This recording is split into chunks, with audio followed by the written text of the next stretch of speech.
In this video, we're going to take a look at using Ansible in the cloud. Now, when most people talk about using Ansible with the cloud or cloud integration or any of these things, they're really talking about cloud provisioning for servers and then tapping into other cloud features, like whatever your cloud provider provides for things like DNS, things like security groups or that kind of thing. You're tapping into provider-specific features using Ansible modules. I think it's important to say, especially for beginners, that if it acts like a Unix host, you can pretty much interact with it using Ansible. Regardless of which cloud provider you're using, if you've got a public IP address and a system running some flavor of Linux or any popular Unix, you can go ahead and log in and probably manage that just fine with Ansible. What we're talking about here are features that manage DNS in the cloud, that set up very specific types of cloud instances, that kind of speak the language of these cloud providers. So which cloud providers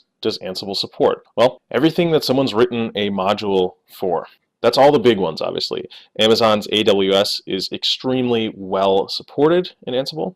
OpenStack as well. Google, the Google Cloud, becoming more and more important. Azure, they even support Linux now, so Azure is definitely something that is quite decent already and growing. CloudStack, Rackspace, and more like smaller company-specific clouds. There are modules, which I'll show you in a moment, that have been written to integrate with all these providers. There are also some modules for interacting with your own cloud if you've got an on-prem cloud set up. So if you're using something like Overt or VMware to manage your physical hardware, you can definitely use Ansible as well. So here we are at Ansible's list of cloud modules. You can see from the URL above. And scrolling through here, it's just pretty clear that Amazon is the best supported. Amazon also offers the most features on their platform, so it makes sense that they would have the most modules for interacting with those features. You can see that there's a huge amount of virtualization and cloud modules available to you. We're going to be looking at AWS in detail by doing a code demo. However, I do want to cover what's available to you with OpenStack modules. This is also well supported. There's a ton of modules you can use for creating instances, provisioning storage, managing security groups, doing authentication, identity management, and DNS.